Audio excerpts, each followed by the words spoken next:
Xəbər verdiyimiz kimi müğənni Tacir Şahmalıoğlu bir neçə gün əvvəl oğlu Şahmala toy edib. Məclisdən yeni görüntülər yayılıb. Toyda Tacir Şahmalıoğlunun həyat yoldaşı Kəmalə xanımla rəqs etdiyi anlar paylaşılıb. Qeyd edək ki, cütlüyün 3 övladı var.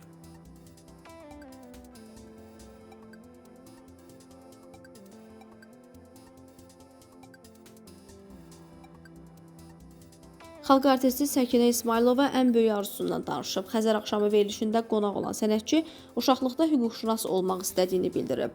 Hüquqşünas olmaq istəyirdim, amma o vaxt professor Vidadi Xəlilovu məktəbimizə göndərmişdilər ki, istedadlı uşaqları seçsin.